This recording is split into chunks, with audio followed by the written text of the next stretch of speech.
Salam, salam sejahtera Bapak Ibu Saudara-saudaraku dimanapun saudara berada saat ini. Bertemu kembali dengan kami Pendeta Happy Daniel Butar-Butar. Berikut ini saudaraku, kita akan menyampaikan beberapa petunjuk dalam mengadakan kelas pendalaman Alkitab. Saudaraku, setelah kita memiliki KPA, rumah tangga kita memiliki KPA, maka langkah praktis yang kita harus lakukan adalah seperti ini. Yang pertama, mulailah dengan berdoa.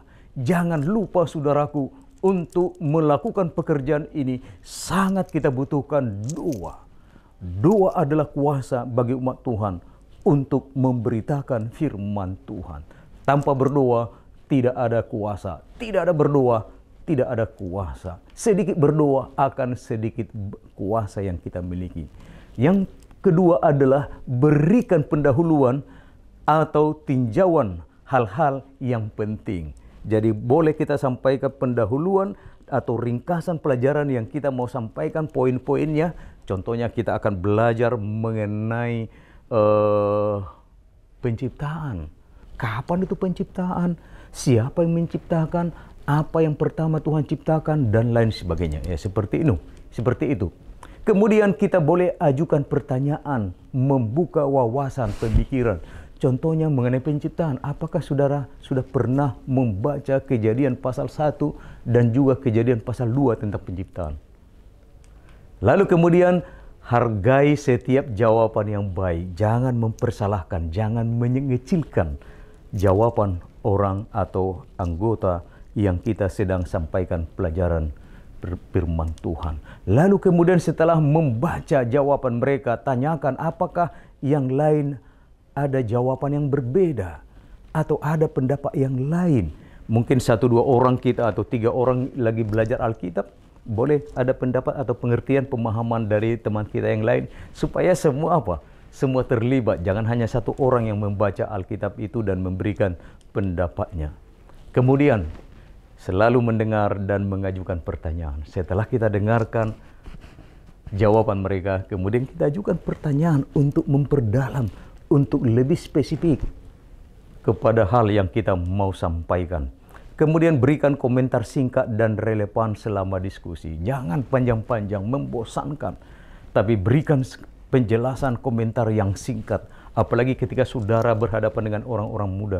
Jangan terlalu banyak komentar, keterangan-keterangan yang berbelit-belit dan lain sebagainya. Kalau boleh, straight to the point, langsung ke poinnya, supaya mereka boleh memahami dan mengikuti pelajaran yang kita sampaikan.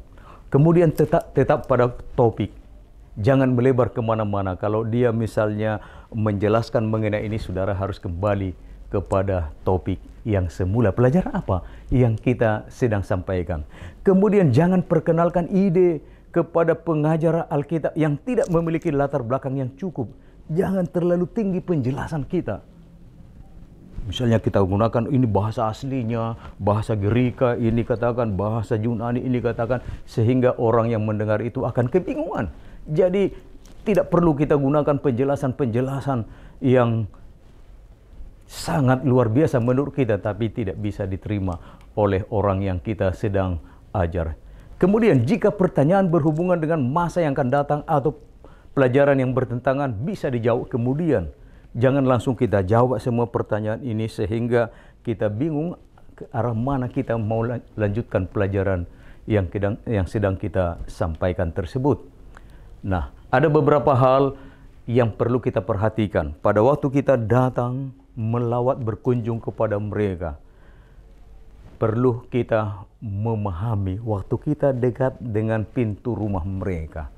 Yang pertama adalah kita sediakan Alkitab saku atau Alkitab yang besar. Itu menandakan kita adalah pelayan Tuhan yang membawa Alkitab. Kemudian percakapan sikap. Kita harus menunjukkan sikap yang sopan di hadapan mereka. Jangan angkat kaki, kemudian goyang-goyang kaki. Tapi kalau sifat yang sopan, kaki tangan harus menunjukkan kita adalah orang yang sopan. Kemudian bila mana kita datang mengetuk rumah, dikatakan jangan mengintip melalui jendela atau pintu. Lubang pintu kita intip begini. Itu tidak sopan bagi tuan rumah. Kita harus elegan, kita ketok pintu rumah, lalu kemudian kita tunggu. Kalau belum ada jawaban, kita ketok lagi. Mungkin lebih keras kita ketok, kemungkinan orang tersebut ada di kamar mandi atau di kamar dan lain sebagainya. Tapi sekali lagi, jangan mengintip. Kemudian gunakan bel atau ketuk pintu dengan jelas, dengan sopan tentu, jangan terlalu keras pula. Ya, akan membuat tuan rumah bertanya-tanya, siapa sih yang menggedor-gedor pintu rumah kita? Jadi harus tenang dan juga harus terkendali. Kemudian jangan lupa, pada waktu tuan rumah membuka pintu rumah mereka, tunjukkan senyum, sajikan senyum yang terbaik, keramah tamahan. Itu akan membuat tuan rumah nyaman dan senang menyambut kedatangan kita. Kemudian kita memberikan salam perkenalan. Perkenalkan diri saudara. Kami dari tempat ini, dari gereja ini kalau perlu, dan lain sebagainya. Lalu kemudian pertanyaan yang biasa kita tanyakan. Ini termasuk ketika kita bertemu dengan seseorang. Kita tanyakan, siapa nama Anda? Bolehkah tahu saya nama Bapak siapa? Nama saya ini. Kemudian kita boleh tanyakan, kira-kira ada hal yang merisaukan atau yang sedang Anda pikirkan atau yang sedang saudara inginkan. Itu boleh kita tanyakan. Kemudian berapa lama Anda berada di sini? Sudah berapa lama tinggal? Dan lain sebagainya. Ada banyak pertanyaan yang boleh kita sampaikan. Nah, saudaraku, dalam persiapan dan penyampaian firman Tuhan, kita harus pilih topik yang tepat. Kita harus lihat minat belajar mereka kira-kira arah mana. Minat calon pelajar Alkitab. Apa kebutuhan mereka?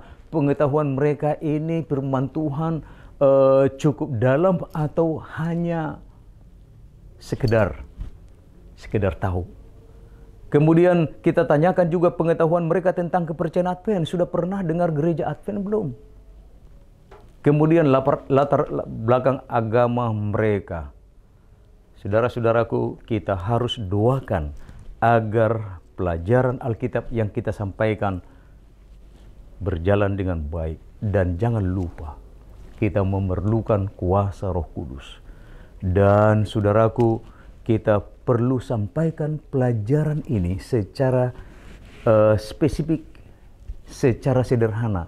Jangan terlalu berat, jangan terlalu sukar, dan lain sebagainya. Kita harus ajak mereka untuk membaca Alkitab, baca Alkitabnya ya. Dan kita boleh juga gunakan rekomendasi Alkitab untuk menolong kita. Boleh mencari ayat yang sesuai dengan pertanyaan-pertanyaan mereka. Jadi pertanyaan itu sekali lagi tidak harus dijawab saat itu. Boleh kita katakan, oke, pertanyaan ini terima kasih sudah ditanyakan, kami akan jawab pada pertemuan yang berikut. Inilah yang boleh kami sampaikan, tata cara yang kita harus lakukan, perhatikan ketika kita mau berkunjung dan menyampaikan pelajaran Alkitab. Semoga Tuhan menolong kita melakukan yang terbaik, sehingga nama Tuhan dipermuliakan dan orang yang kita layani akan bersuka cita ketika kita datang ke rumah mereka. Tuhan Yesus memberkati kita semua. Amin.